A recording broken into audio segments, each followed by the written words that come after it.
Welcome students. आज के मेरी इस ऑनलाइन क्लास की वीडियो का टॉपिक है structure and mechanism of enzymes.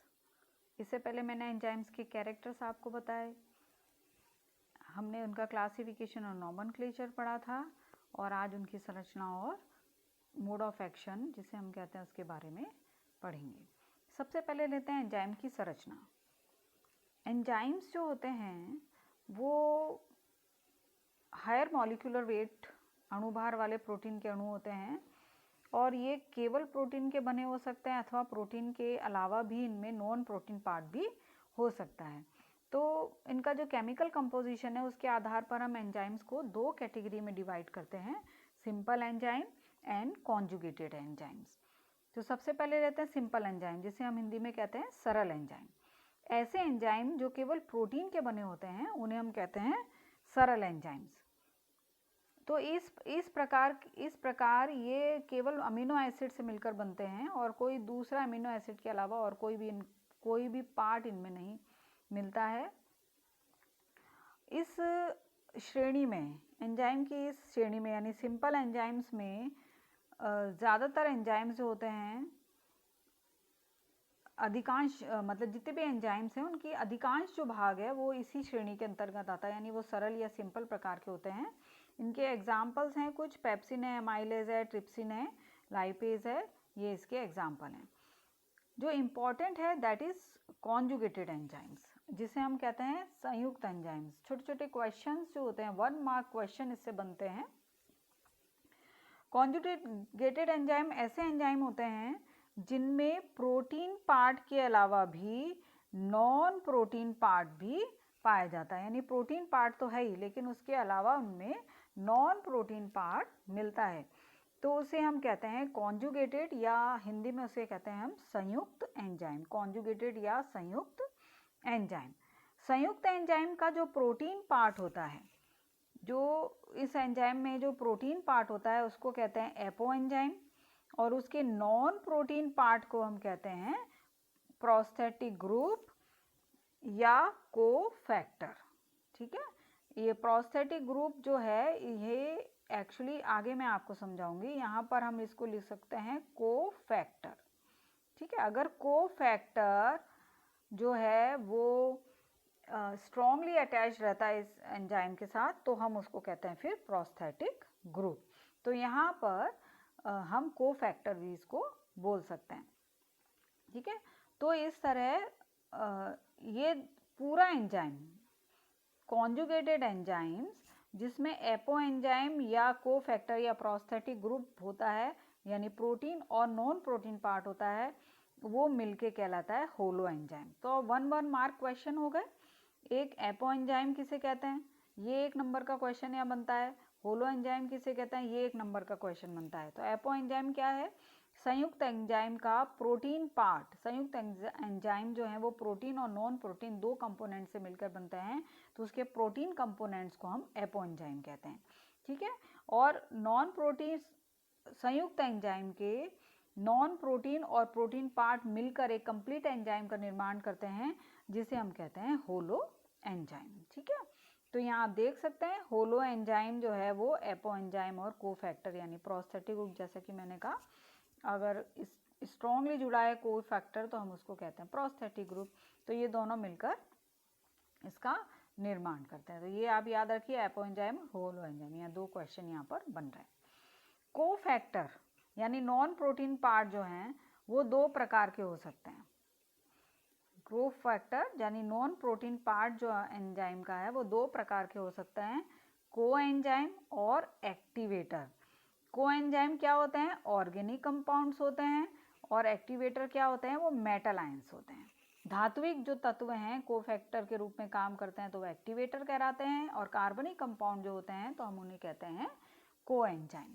ठीक है, तो फिर ये 1 मार्क क्वेश्चन यहाँ पर हो गया, व्हाट इज को एंजाइम। को एंजाइम क्या है, कॉन्जुगेटेड एंजाइम के नॉन प्रोटीन पार्ट का एक प्रकार है जो कि कार्बनिक होता है। कार्बनिक यौगिक अगर है कोफैक्टर तो हम उसे कहेंगे को एंजाइम, अगर वो धात्विक है तो उस कोफैक्टर को हम कहेंगे एक्टिवेटर। प्रोस्थेटिक ग्रुप शब्द आया तो प्रोस्थेटिक ग्रुप क्या है? कुछ कोएंजाइम प्रोटीन पार्ट यानी एपोएंजाइम से दृढ़ता से जुड़े रहते हैं।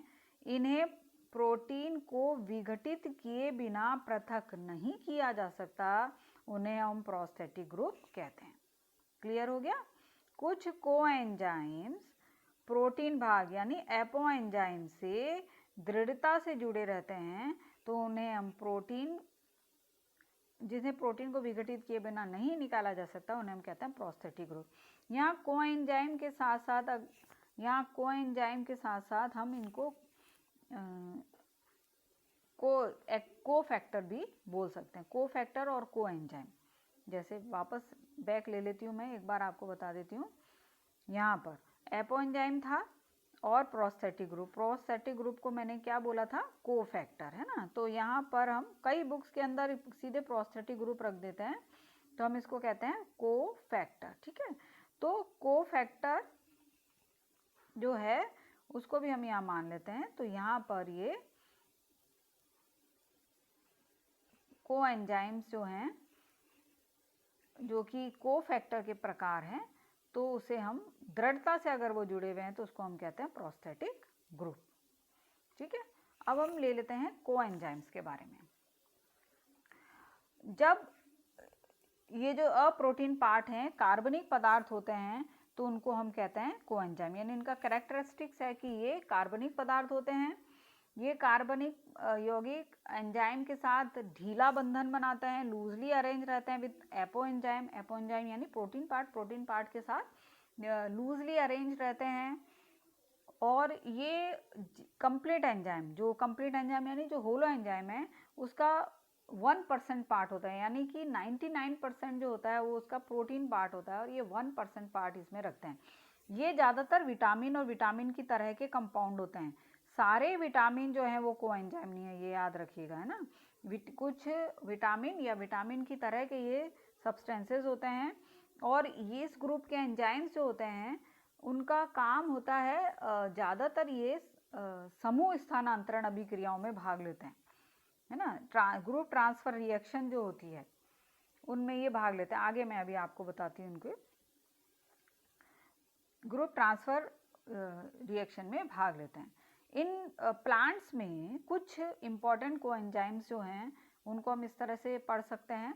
हाइड्रोजन कैरियर या हाइड्रोजन ट्रांसफ़र करने वाले, यानी जैसे अभी बताया कि कोएंजाइम ज़्यादातर ग्रुप ट्रांसफ़र में भाग लेते हैं, है ना। हाइड्रोजन का भी ट्रांसफ़र, ग्रुप्स का फॉस्फेट वगैरह ग्रुप का transfer, transketolase activities, iron porphyrin coenzyme. तो हम इनको 4 कैटेगरी में पढ़ सकते हैं, डिवाइड कर सकते हैं प्लांट्स के इन एंजाइम्स को।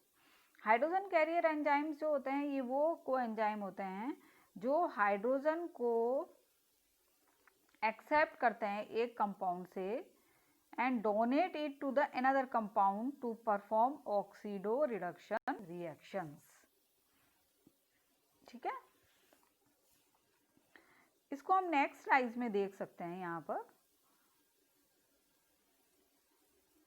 ये ग्रुप ट्रांसफर है, सॉरी मैं वापस ये ले लेती हूँ, हाइड्रोजन कैरियर ट्रांसफर। ठीक है, तो ये वो एंजाइम्स होते हैं जो कि हाइड्रोजन को एक्सेप्ट करते हैं एक कंपाउंड से और उसके दूसरे कंपाउंड पर उसको ट्रांसफ़र कर देते हैं। तो ये ज़्यादातर किसके अभिक्रिया में भाग लेते हैं? ऑक्सीकरण अपचयन जो रिएक्शन होती है उन ऑक्सीकरण अपचयन रिएक्शन के अंदर ये भाग लेते हैं। ठीक है, तो अब इनके एग्जाम्पल देख लें, कई सारे एग्जाम्पल इसके हैं। NAD है जिसे निकोटिनामाइड एडेनिन डाई न्यूक्लियोटाइड कहते हैं। अगर फॉस्फेट जुड़ गया तो एडेनिन डाई न्यूक्लियोटाइड फॉस्फेट हो गया। Flavin adenine di nucleotide flavin mono nucleotide हो गया। कोएंजाइम क्यों हो गया, लिपोएट हो गया। ये दीज आर सम एग्जाम्पल्स जो कि हम कहेंगे उनको कि हाइड्रोजन के कैरियर के फॉर्म में काम करते हैं या हाइड्रोजन को ट्रांसफ़र या स्थानांतरित करने के काम करते हैं। इनको थोड़ा सा अगर मैं थोड़ा इनका इंट्रोडक्शन अगर दे दूं तो जब हम NAD की बात करते हैं तो NAD को DPN भी कहते हैं। DPN यानी डाई फॉस्फोपाइरिमिडीन डाई न्यूक्लियाइड, तो ये कहलाता है DPN। DPN का फुल फॉर्म क्या हुआ? Die फॉस्फोपाइरिमिडीन nucleotide. ओके, ये जो है ये डेरिवेटिव माना जाता है विटामिन B5 का। विटामिन B5 यानी निकोटिनिक एसिड, निकोटिनिक एसिड का ये डेरिवेटिव होते हैं ये, और ये दोनों ही निकोटिनिक एसिड के डेरिवेटिव्स होते हैं।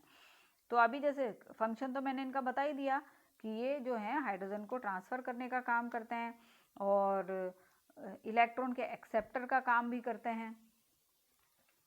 इसके अलावा अगर हम FAD की बात करें तो FAD जो है वो डेरिवेटिव होता है राइबोफ्लाविन का। ठीक है, FAD और FMN यानी फ्लेविन मोनोन्यूक्लियोटाइड और एडेनिन डाइन्यूक्लियोटाइड जो होते हैं, ये दोनों ही विटामिन B2 के डेरिवेटिव्स हैं। ठीक है, यहाँ B2 के डेरिवेटिव्स होते हैं और ये होते हैं B5 के डेरिवेटिव्स। तो B2 के डेरिवेटिव्स को, B2 को, विटामिन B2 को हम कहते हैं राइबोफ्लेविन। तो ये राइबोफ्लेविन के डेरिवेटिव्स हैं और B5 को मैंने अभी क्या बताया? निकोटिनिक एसिड के डेरिवेटिव्स होते हैं। इनका भी काम यही होता है, इन कंपाउंड का भी काम ये होता है कि ये भी एंजाइम के, कोएंजाइम के फॉर्म में इन्वॉल्व रहते हैं और ऑक्सीडेशन रिडक्शन एक्टिविटी में भाग लेते हैं। इसके अलावा कोएंजाइम Q भी है, वो कोएंजाइम Q भी को भी हम UB क्विनोन कहते हैं। जब मैंने अभी इलेक्ट्रॉन ट्रांसफर DTS सिस्टम पढ़ाया था उसमें आपको क्लियरली बताया था। तो ये एंजाइम जो हैं वो UB क्विनोन भी कहलाते हैं। ये एंजाइम्स जो होते हैं इनका जो स्ट्रक्चर की अगर हम बात करें तो these are similar to vitamin K। Vitamin K की तरह ये होते हैं, सिमिलर, उसके सिमिलर होते हैं। और ये रिवर्सिबल रिडॉक्स रिएक्शन जो होती है उसमें भाग लेते हैं। इनकी जो रिड्यूस फॉर्म जो होती है उसको हम यूबिक्विनोन कहते हैं। ओके, तो ये इनका कुछ फंक्शन, इनके फंक्शन है। और लास्ट में लिपोएड, जिसे लिप S2 भी कहते हैं। ये कोएंजाइम जो होता है विटामिन N जो है होता है, यानी lipoic acid. Vitamin N means lipoic acid होता है और ये लिपोइड ट्रांसफ़र करता है हाइड्रोजन और एसाइल ग्रुप को एक कंपाउंड से दूसरे कंपाउंड में। यानी ये तो हाइड्रोजन के ट्रांसफ़र में भी काम आता है और एसाइल ग्रुप, आगे एक और कैटेगरी आएगी ग्रुप ट्रांसफ़र की, तो उसमें भी ये काम आता है। तो ये सब इंट्रोडक्शन है और छोटे छोटे क्वेश्चन यहाँ पर बनते हैं। ठीक है, दूसरा है ग्रुप ट्रांसफ़र। मेनली जो ग्रुप ट्रांसफ़र में कोएंजाइम काम आते हैं वो ATP, ADP, कई बार आपको ये नाम सुनने के मिलेगा। ATP होता है, ADP होता है ना, एडिनोसिन ट्राइफॉस्फेट, एडिनोसिन डाइफॉस्फेट, और कोएंजाइम A जो है वो इसके एग्जाम्पल के रूप में हम पढ़ सकते हैं। तो जो ये दोनों ही फॉर्म जो है ATP और ADP, ये फॉस्फेट के ट्रांसफ़र में काम आते हैं। तो फॉस्फेट ग्रुप का जो ट्रांसफ़र है उसमें ये ATP काम आते हैं और ये एंजाइम ट्रांसफॉस्फोराइलेशन रिएक्शन है ना, ट्रांसफॉस्फोराइलेशन रिएक्शन, क्योंकि फॉस्फेट ग्रुप को ये ट्रांसफ़र करते हैं उसमें ये भाग लेते हैं। और कोएंजाइम A भी एक कोएंजाइम है जो कि विभिन्न प्रकार की एक्टिविटीज़ के अंदर कोएंजाइम के फॉर्म में यूज़ होता है। इसके अलावा लाइजेज और ट्रांसकीटोलेज एंजाइम हैं, जैसे थाइमीन है, थाइमीन पायरोफॉस्फेट है। थाइमीन पायरोफॉस्फेट जो है वो विटामिन B का डेरिवेटिव है।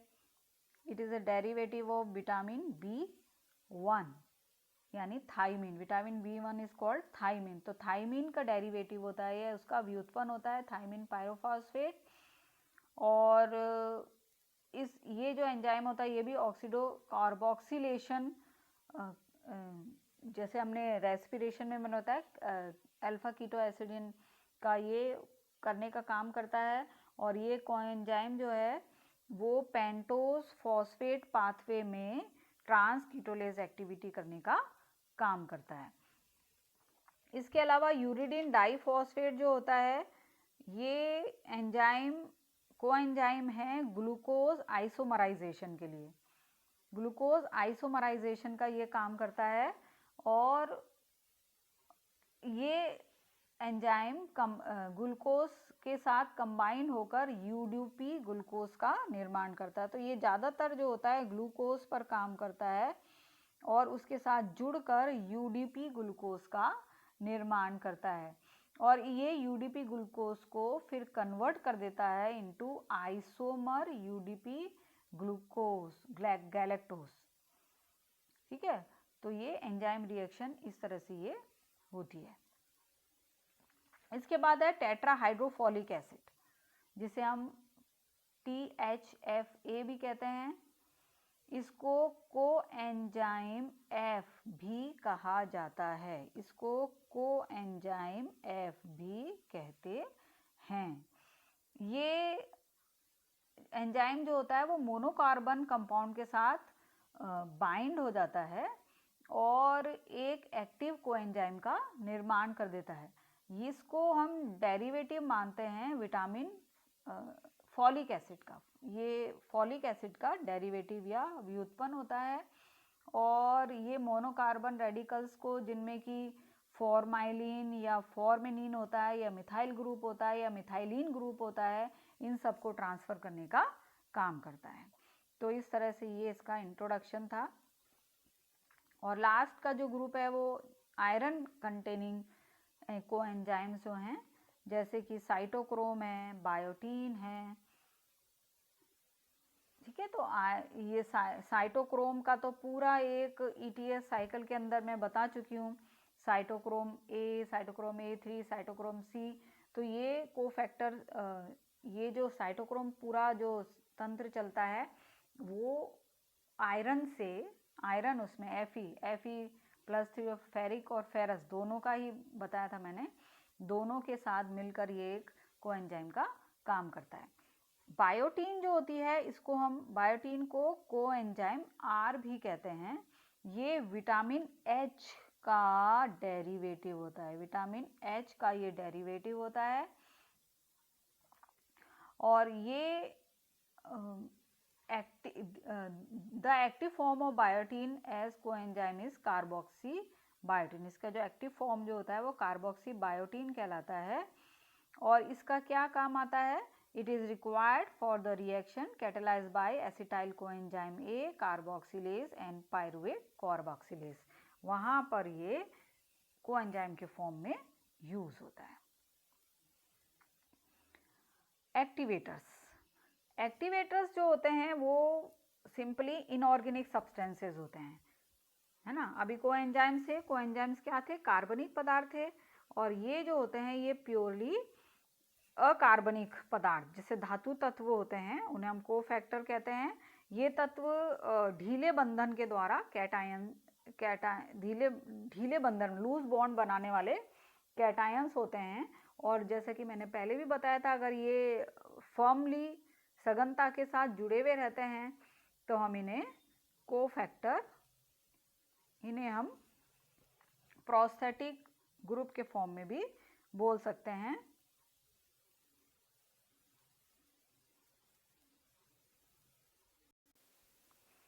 ठीक है, अगर ये एपोएंजाइम के साथ सघनता से जुड़े रहते हैं तो हम इसे प्रोस्थेटिक ग्रुप भी कहते हैं। और अभी मैंने साइटोक्रोम जब पढ़ा, अभी पिछली स्लाइड में बताया, साइटोक्रोम के साथ ये जुड़े रहते हैं। तो आयरन एग्जाम्पल है इसका, आयरन जो कि साइटोक्रोम के साथ जुड़ा हुआ पाया जाता है। तो ये एक्टिवेट, नाम बता रहा है, एक्टिविटी को बढ़ाने का काम करते हैं। इसके अलावा कॉपर होता है, ये ट्रायोसिनेज या ये भी साइटोक्रोम ऑक्सीडेज एंजाइम के साथ जुड़ा रहता है। पोटेशियम है, पायरुवेट काइनेज के साथ एक्टिवेटर का काम करता है। मैग्नीज है, मैग्नीज जो है फॉस्फोट्राइफरेज एंजाइम के साथ एक्टिवेटर का काम करता है। मैग्नीशियम पॉलीमरेज, मॉलिब्डेनम है, नाइट्रेट रिडक्टेज। तो ये अनेक एग्जाम्पल हैं, आप एक आध एग्जाम्पल याद रखिए। तो ये एक्टिवेटर होते हैं जो कि इनऑर्गेनिक कंपाउंड होते हैं। अब हम आ जाते हैं मॉलिक्यूलर स्ट्रक्चर पर। एंजाइम का जो मॉलिक्यूलर स्ट्रक्चर होता है, जैसे कि अभी मैंने बताया, सामान्यतः एंजाइम जो है वो प्रोटीन के श्रृंखला के, जब प्रोटीन के जब बने होते हैं तो उनमें एमिनो एसिड जो हैं वो पॉलीपेप्टाइड श्रृंखला का निर्माण कर देते हैं और कभी कभी एक ज़्यादातर उनमें एक ही पॉलीपेप्टाइड श्रृंखला होती है, कभी कभी ऐसा होता है कि उनमें एक से ज़्यादा पॉलीपेप्टाइड श्रृंखला हो सकती है। विभिन्न एंजाइमों की जो पॉलीपेप्टाइड श्रृंखला है उनमें अमीनो एसिड एक सीक्वेंस विशिष्ट होते हैं। हर अमीनो एसिड का अपना एक सीक्वेंस उसके अंदर रहता है। तो पॉलीपेप्टाइड श्रृंखला का जो 3 डायमेंशनल स्ट्रक्चर के द्वारा एंजाइम का जो आकार वो उसको आकार देती है, उसको वो शेप देता है। यानी पॉलीपेप्टाइड श्रृंखला जब 3 डायमेंशनल स्ट्रक्चर में बन जाती है तो वो उसको एक शेप प्रदान करती है। ठीक है, तो ये त्रिविमीय संरचना एंजाइम को जो एक स्पेसिफिसिटी देती है वो उसकी एक्टिविटी के लिए ज़रूरी है। अगर इस तरह की त्रिविमीय श्रृंखला नहीं रहेगी तो एंजाइम जो होगा वो डीनेचर हो जाएगा और वो सक्रिय नहीं होगा।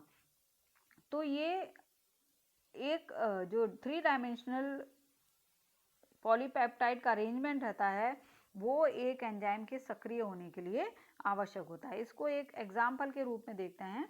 Example is ribonuclease. राइबोन्यूक्लियस जो एंजाइम है वो एंजाइम में पॉलीपेप्टाइड श्रृंखला 4 डाइसल्फाइड बॉन्ड्स द्वारा एक पूरा जो मॉलिक्यूल है उसके साथ बंधी हुई रहती है। यानी उसके अंदर 4 डाइसल्फाइड बॉन्ड्स, एसएस बॉन्ड्स जिसे कहते हैं, पाए जाते हैं। ठीक है, 4 सल्फाइड बॉन्ड्स मिल रहे हैं, राइट।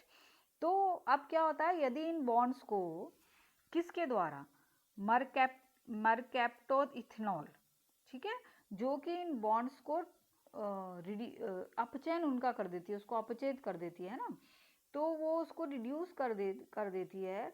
तो जो डाइसल्फाइड बॉन्ड होते हैं, डाइसल्फाइड समूह यानी एसएस जो समूह है वो सल्फाइड्रिल समूह एसएच ग्रुप के अंदर कन्वर्ट हो जाते हैं। किसके द्वारा, इसके द्वारा। ठीक है, तो ये जो बॉन्ड, जो 4 ये बॉन्ड थे, 4 बॉन्ड का मतलब ये एक त्रिविमीय संरचना है। ठीक है, यहाँ पर आप देख सकते हैं ये जैसे दिखाया गया, ये इसका एक पूरा व्यू जो है, ये 3 डायमेंशनल व्यू इसका आ रहा है, कुंडलित रूप में ये दिख रहा है हमको। और जब ये इसका अनकॉइलिंग हो रहा है, कुंडलन हो रहा है, यानी ये ब्रेक हो गया, तो ब्रेक होने से ये एंजाइम जो होता है वो निष्क्रिय हो जाता है। तो उसका जैसे ही वो एसएस यानी डाइसल्फाइड बॉन्ड जो है सल्फाइड्रिल समूह के अंदर परिवर्तित हो गया, तो एंजाइम अणु की जो 3 डायमेंशन संरचना थी वो नष्ट हो गई और जिससे कि वो एंजाइम है वो निष्क्रिय हो जाता है। तो इसे वापस ऑक्सीकरण द्वारा डाइसल्फाइड बॉन्ड को बनाकर और एंजाइम को वापस सक्रिय भी किया जा सकता है।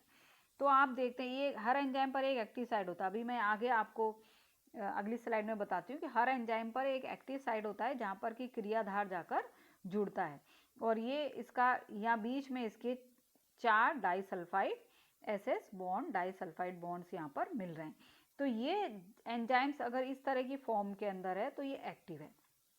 लेकिन जब इस डीनेचर करने वाला कोई भी कंपाउंड इनके ऊपर अप्लाई किया जाता है तो ये ब्रोक हो जाता है। ब्रोक होने से क्या होता है, ये जो बॉन्ड है यहाँ पर, ये बॉन्ड जो थे डाई एसएस बॉन्ड्स, ये सब टूट गए।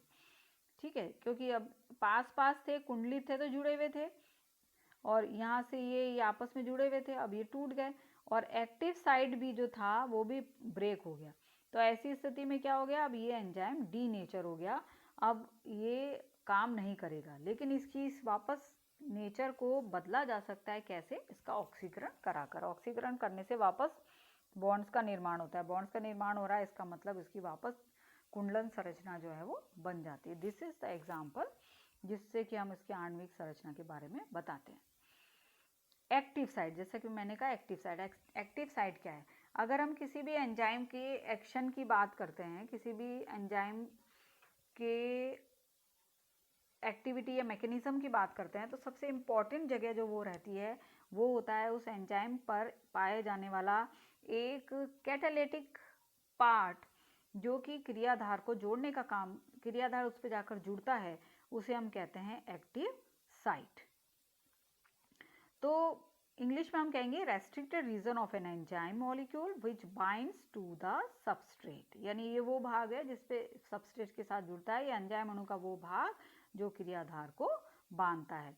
तो यहाँ पर आप देख पा रहे हैं ये एंजाइम है और इस एंजाइम पर ये वाला भाग जहाँ पर कि क्रियाधार आकर जुड़ेगा इसको हम कह रहे हैं एक्टिव साइट। एक किसी भी एंजाइम में इस एक्टिव साइट का होना अति आवश्यक है। अगर ये नहीं है, ये एक भाग उस एंजाइम पर मौजूद नहीं है, तो वो एंजाइम एक्टिविटी, अपनी कैटालिटिक एक्टिविटी नहीं कर पाएगा और क्रियाधार प्रोडक्ट में नहीं बदलेगा। ठीक है, तो कोई भी एंजाइम की जो मैकेनिज्म होता है, एंजाइम की जो मैकेनिकल एक्टिविटी होती है, वो क्या करती है। इस चित्र के द्वारा देखते हैं कि एंजाइम जो है ये एंजाइम का एक्टिव साइट है। ठीक है, ये इसका एंजाइम का एक्टिव साइट है और सबस्ट्रेट यानी क्रियाधार जो होता है इस एक्टिव साइट पर आकर जुड़ता है। तो ये एंजाइम है, इसको हम कह रहे हैं सबस्ट्रेट, और ये दोनों, ये इससे जब जुड़ता है तो निर्माण करता है एंजाइम सबस्ट्रेट कॉम्प्लेक्स का। फिर आगे ये एंजाइम सबस्ट्रेट कॉम्प्लेक्स बनता है, तो जो कैटालिटिक एक्टिविटी होती है तो सबस्ट्रेट को प्रोडक्ट में बदल दिया जाता है।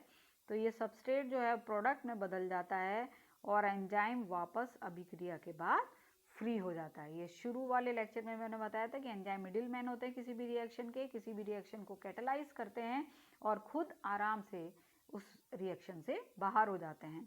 तो इस तरह से कोई भी एंजाइम की एक्टिविटी होती है, एंजाइम सबस्ट्रेट कॉम्प्लेक्स का निर्माण होता है। अगर एंजाइम सबस्ट्रेट कॉम्प्लेक्स नहीं बनता है तो प्रोडक्ट का निर्माण भी नहीं होगा। और एंजाइम सबस्ट्रेट कॉम्प्लेक्स कब बनता है, जब एक्टिव साइट मौजूद है। अगर एक्टिव साइट किसी भी तरह से मौजूद, किसी भी कारणवश वो एक्टिव साइट नहीं है वहाँ पर, तो कॉम्प्लेक्स का निर्माण नहीं होगा, तो प्रोडक्ट का निर्माण भी नहीं होगा। तो ये सब आपस में एक दूसरे से जुड़ी हुई अभिक्रियाएं। अब जब हम एंजाइम के एक्टिवेशन के कैटालिटिक एक्टिविटी के बारे में पढ़ते हैं, यानी उसके मैकेनिज्म और मोड ऑफ एक्शन के बारे में पढ़ते हैं, तो उसमें एक टर्म आता है एक्टिवेशन एनर्जी। होता क्या है कि ज़्यादातर रासायनिक क्रियाएं जो होती हैं वो अपने आप शुरू नहीं होती हैं, क्योंकि जो अभिकारक यानी जो क्रियाधार हैं, जो रिएक्टेंट हैं, उनके जो अणु में एनर्जी बैरियर पाया जाता है जिससे वे क्रियाशील नहीं हो पाते हैं, है ना। आप उन जो बैरियर, जो बाधा उत्पन्न होती है जिससे वो क्रियाशील नहीं हो पाते हैं, तो क्रियाधार अणुओं के इस ऊर्जा अवरोध को कम करने के लिए जो ऊर्जा की आवश्यकता होती है, और वो ऊर्जा जो होती है उसको एक्टिवेशन एनर्जी कहते हैं। यानी न्यूनतम ऊर्जा का वो मान जो क्रियाधार अणुओं को अभिक्रिया में भाग लेने के लिए सक्रिय करता है, उसे सक्रियण एनर्जी कहते हैं। ठीक है, तो activation energy always required to start a reaction. किसी भी अभिक्रिया को प्रारंभ करने के लिए इसका होना अति आवश्यक है। ज़्यादातर अभिक्रियाओं में, ना, कई अभिक्रिया इसके बगैर भी शुरू हो सकती हैं, लेकिन उनकी जो रेट है वो कम रहती है। कि कई रासायनिक क्रियाएं, वापस दोहरा देती हूँ, कई रासायनिक क्रियाएं जो होती हैं वो अपने आप प्रारंभ हो जाती हैं, लेकिन उनका रेट कम रहता है। नंबर ऑफ प्रोडक्ट यानी टर्नओवर नंबर कम होता है, तो एंजाइम उनके टर्नओवर नंबर को बढ़ा देता है। और अधिकतर रासायनिक अभिक्रियाएं जो अपने आप स्वतः प्रारंभ नहीं होती हैं, तो वो एंजाइम्स के द्वारा ही प्रारंभ होती है। तो होता यह है कि साधारण अभिक्रियाओं में उच्च ताप पर अभिक्रिया जो भी हो रही है, तो जैसे हम टेम्परेचर अगर बढ़ा देते हैं तो कोई भी अभिक्रिया जो होती है वो तेज हो जाती है, क्योंकि अधिक तापमान पर जो थर्मल एजिटेशन होता है अणुओं के द्वारा, वो अधिक अणुओं का उसमें एक्टिवेशन हो जाता है। लेकिन एंजाइम की उपस्थिति में ऐसी अभिक्रियाएं सामान्य ताप पर भी होती हैं। ठीक है, तो समझ में आया। तो जो रिएक्शन, एक सिंपल रिएक्शन हो रही है और हम उसको थोड़ा सा हीट दे रहे हैं तो वो बढ़ रही है। ठीक है, लेकिन उसी सिंपल रिएक्शन को अगर हम एंजाइम्स प्रोवाइड करा दिए जाते हैं तो वो नॉर्मल टेम्परेचर पर भी एक्सीलरेट हो जाती है। ठीक है, तो एंजाइम की उपस्थिति में ऐसी क्रिया जो हो रही है वो सामान्य ताप पर भी हो रही है, क्योंकि एंजाइम क्या करते हैं, जो भी रिएक्टेंट अणु हैं उनकी एक्टिवेशन एनर्जी को कम कर देता है। उनको ज़्यादा ऊर्जा लगाने की आवश्यकता नहीं होती, तो वो ऊर्जा जो है वो अभिक्रिया में लग जाती है। ठीक है, तो इससे क्या होता है कि एंजाइम्स जो होते हैं वो उनसे जुड़ जाते हैं। कहाँ पर जुड़ जाते हैं? एक्टिव साइट पर जुड़ जाते हैं, जैसे कि अभी मैंने बताया, और एक्टिव साइट पर जुड़कर उस अभिक्रिया को एक्सिलरेट करने का काम करते हैं। इसको आप इस एक्टिवेशन एनर्जी का एंजाइम की उपस्थिति और एंजाइम की अनुपस्थिति में हम देख सकते हैं कि ये पहला जो ग्राफ है इसमें आप देखते हैं कि एंजाइम एब्सेंट है, तो ये रिएक्टेंट है, सबस्ट्रेट मान सकते हैं, और एक्टिवेशन एनर्जी है और प्रोडक्ट का निर्माण हो रहा है यहाँ पर, ठीक है। लेकिन अगर यही चीज़ इन प्रेजेंस ऑफ एंजाइम हो रही है तो एंजाइम क्या करते हैं, जो एक्टिवेशन एनर्जी यहाँ थी उस एक्टिवेशन एनर्जी को उन्होंने कहाँ पहुँचा दिया? यहाँ पर, ठीक है। तो एंजाइम ये पूरा ये इतनी कम हो गई, ये एक्टिवेशन एनर्जी, इतनी सी एक्टिवेशन एनर्जी यहाँ तक रह गई और प्रोडक्ट का वही निर्माण हुआ, ठीक है। तो जहाँ मॉलिक्यूल्स को अपनी रिएक्शन को आगे, रिएक्टेंट्स को अपनी रिएक्शन को आगे बढ़ाने के लिए अधिक एक्टिवेशन एनर्जी लगानी पड़ी थी, क्योंकि एनर्जी बैरियर रहता है उनके बीच में, वही अणु एंजाइम की उपस्थिति में कम ऊर्जा में भी, कम एक्टिवेशन एनर्जी में भी उन्हीं प्रोडक्ट्स का, उतने ही प्रोडक्ट्स का निर्माण करते हैं। तो एक्टिवेशन एनर्जी ज़रूरी होती है किसी भी अभिक्रिया को, किसी भी अभिक्रिया में की गति को बढ़ाने के लिए, ठीक है। तो एक्टिवेशन एनर्जी किसी भी रिएक्शन की जो रेट है, रेट ऑफ जो रिएक्शन है उसके इन्वर्सली प्रोपोर्शनल होती है। कैसे इन्वर्सली प्रोपोर्शनल? क्योंकि एक्टिवेशन एनर्जी का मान कम होने पर एंजाइम की क्रिया बढ़ जाती है। तो यह एक्टिवेशन एनर्जी का मान कम है तो एंजाइम की क्रिया के कारण ये प्रोडक्ट्स का निर्माण करती है। तो इस तरह किसी भी अभिक्रिया में एक्टिवेशन एनर्जी को एंजाइम कम करने का काम करते हैं। एंजाइम के मोड ऑफ एक्शन को समझाने के लिए दो थ्योरी आई कि एंजाइम जो होते हैं वो अपनी सतह पर जो भी अभिकारक अणुओं को अधिशोषित कर रासायनिक क्रिया कराते हैं, जिसे कॉन्टैक्ट कैटालिसिस कहते हैं। अपनी अधिशोषित कहाँ पर करते हैं? एक्टिव साइट पर। इस चीज़ को समझाने के लिए दो थ्योरीज या हाइपोथेसिस प्रस्तुत किए गए, लॉक एंड की थ्योरी और इंड्यूस्ड फिट थ्योरी। सबसे पहले ले लेते हैं कुंजी ताला हाइपोथेसिस या सिद्धांत। ये हाइपोथेसिस एमिल फिशर के द्वारा 1894 में दिया गया था और इसके विस्तृत इसके बारे में जो जानकारी दी गई वो फील्ड्स और वुड ने दी। एमिल फिशर ने हिंट दिया, लेकिन उसका पूरा जो अध्ययन जो है, जो पूरी स्टडी जो है वो फील्ड्स और वुड के द्वारा की गई। तो तीनों का नाम इसमें लिया जाता है। ये थ्योरी ये कहती है कि एंजाइम और क्रियाधार के में एक संबंध होता है। प्रत्येक एंजाइम अणु पर, जैसे कि अभी मैंने बताया कि एक्टिव साइट होती है, तो जो एक्टिव साइट, प्रत्येक एंजाइम अणु पर जो एक्टिव साइट होती है वो एक या एक से अधिक हो सकती है। ये स्थान या स्थल विशेष प्रकार के सबस्ट्रेट मॉलिक्यूल से बंधन बना लेते हैं और एक सम्मिश्रण का निर्माण करते हैं और प्रोडक्ट का निर्माण होता है। तो जिस तरह से ये सिद्धांत ये कहता है कि जिस तरह से एक ताला एक विशेष प्रकार की चाबी से खुलता है, तो क्रियाधार यानी सबस्ट्रेट और एंजाइम के बीच में लॉक एंड की का संबंध होता है ना। तो जो एक इससे क्या हुआ कि एक स्पेसिफिक सबस्ट्रेट जो होता है उस पर एक स्पेसिफिक एंजाइम सक्रिय होता है, या दूसरे शब्दों में ये कहें कि एंजाइम, एक विशिष्ट एंजाइम एक विशेष सबस्ट्रेट को आधार प्रदान करता है अपने एक्टिव साइट पर, यानी उसका जो एक्टिव साइट है उसका जो शेप होता है वो सबस्ट्रेट के समान होता है, जिससे कि वो जुड़कर एक कॉम्प्लेक्स का निर्माण कर सके और क्रिया के द्वारा प्रोडक्ट का निर्माण हो सके। तो यहाँ पर जैसे कि ये एक्टिव साइट है, ये सबस्ट्रेट है, सबस्ट्रेट को यहाँ पर ये इसका जैसे राउंड है तो यहाँ राउंड बनाया गया है, यहाँ थोड़ा सा कोनिकल है तो कोनिकल बनाया गया है, और सबस्ट्रेट एंजाइम कॉम्प्लेक्स का निर्माण हो जाता है। और सबस्ट्रेट एंजाइम कॉम्प्लेक्स का निर्माण होने के बाद जब रिएक्शन एंड होती है तो प्रोडक्ट का निर्माण हो जाता है और एंजाइम अपने आप को फ्री कर लेते हैं। तो ये जो है कुंजी और ताला का संबंध यहाँ पर बताया गया है, यानी एक विशेष प्रकार की चाबी से ही एक विशेष प्रकार का ताला खुलता है, उसी प्रकार एक विशेष क्रियाधार पर एक विशेष एंजाइम सक्रिय होता है। इस सिद्धांत के बारे में कई समर्थन थे तो कई ऑब्जेक्शन भी प्रस्तुत किए गए।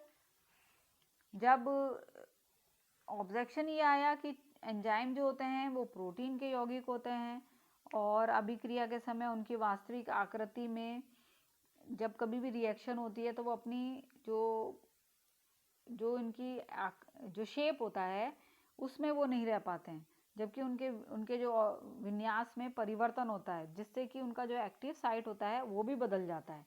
तो ऐसी स्थिति में ये सिद्धांत काम नहीं कर पाता है। जो ऑब्जेक्शन इस सिद्धांत के लिए आया, तो दूसरा सिद्धांत कॉशलैंड के द्वारा 1959 में प्रस्तुत किया गया और उस सिद्धांत को कहते हैं हम इंड्यूस फिट हाइपोथेसिस, हिंदी में उसको कहते हैं अनुरूप प्रेरण सिद्धांत।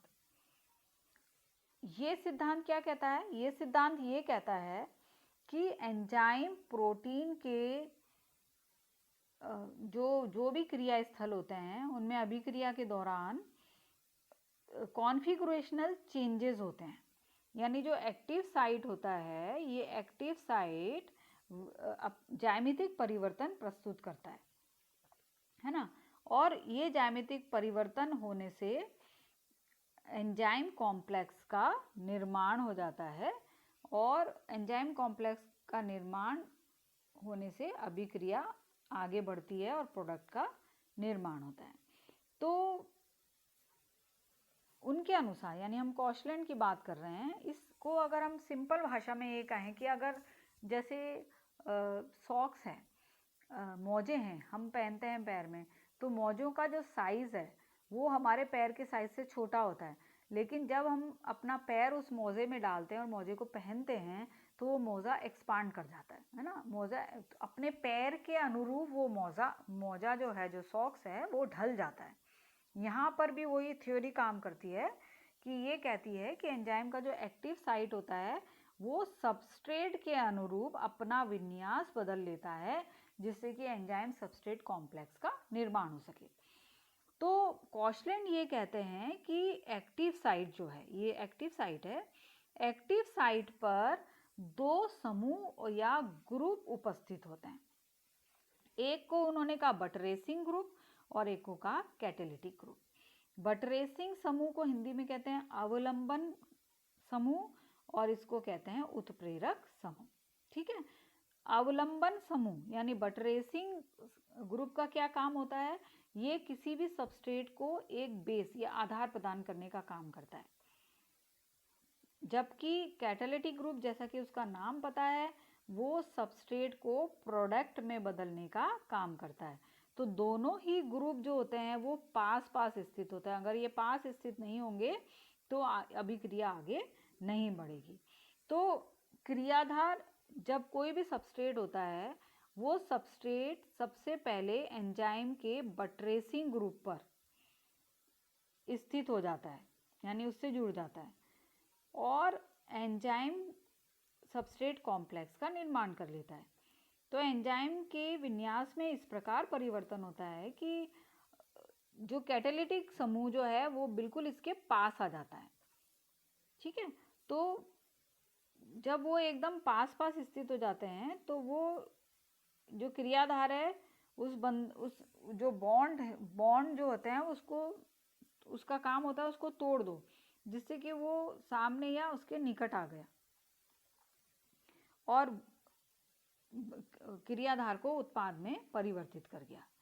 वापस दोहराती हूँ, एंजाइम के विन्यास में इस प्रकार का परिवर्तन होता है कि जो कैटालिटिक ग्रुप है, यानी जो उत्प्रेरक स्थल है, वो क्रियाधार के जिस बंध को तोड़ना होता है उसके सामने आ जाता है और उस बंध को तोड़ देता है, जिससे कि बाद में उत्पाद का निर्माण होता है।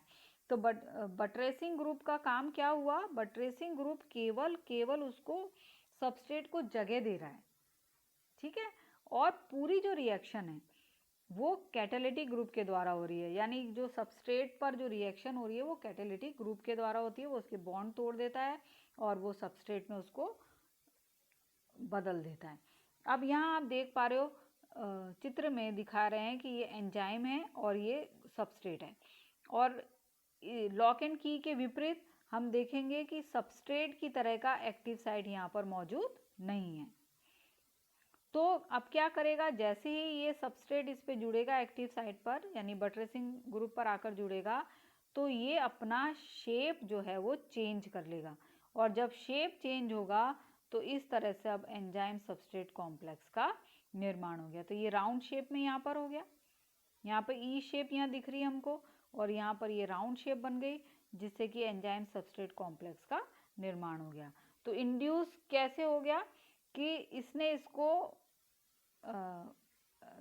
इंड्यूस किया, अनुरूप प्रेरित किया, तो उसने अपना शेप बदल लिया, ठीक है। तो ये शेप जहाँ पर जाकर ये सबस्ट्रेट जुड़ रहा है या शेप चेंज हो रही है, वो किसकी शेप चेंज हो रही है? एक्टिव साइट की, है ना। एंजाइम का पार्ट है एक्टिव साइट, और एक्टिव साइट के बटरेसिंग ग्रुप पर जाकर ये जुड़ता है और कैटालिटिक ग्रुप उसके बॉन्ड तोड़कर उसको प्रोडक्ट में बदलने का काम करता है। तो इस सिद्धांत को है वो सही माना गया। लॉक एंड की के बजाय ये सिद्धांत जो है ज़्यादा अप्लाई किया गया, जिसको क्योंकि उस सिद्धांत के बाद भी इसकी खोज हुई थी, और उस सिद्धांत के अनुसार जो कि एक निश्चित एक्टिव साइट का एक निश्चित आकार होता है, उसके विपरीत ये सिद्धांत कहता है कि एक्टिव साइट जो है वो सबस्ट्रेट के अनुरूप अपना विन्यास, अपनी शेप को है वो बदल लेता है। तो इस तरह एंजाइम का मैकेनिज्म यहाँ पर कंप्लीट होता है। और थैंक यू वेरी मच।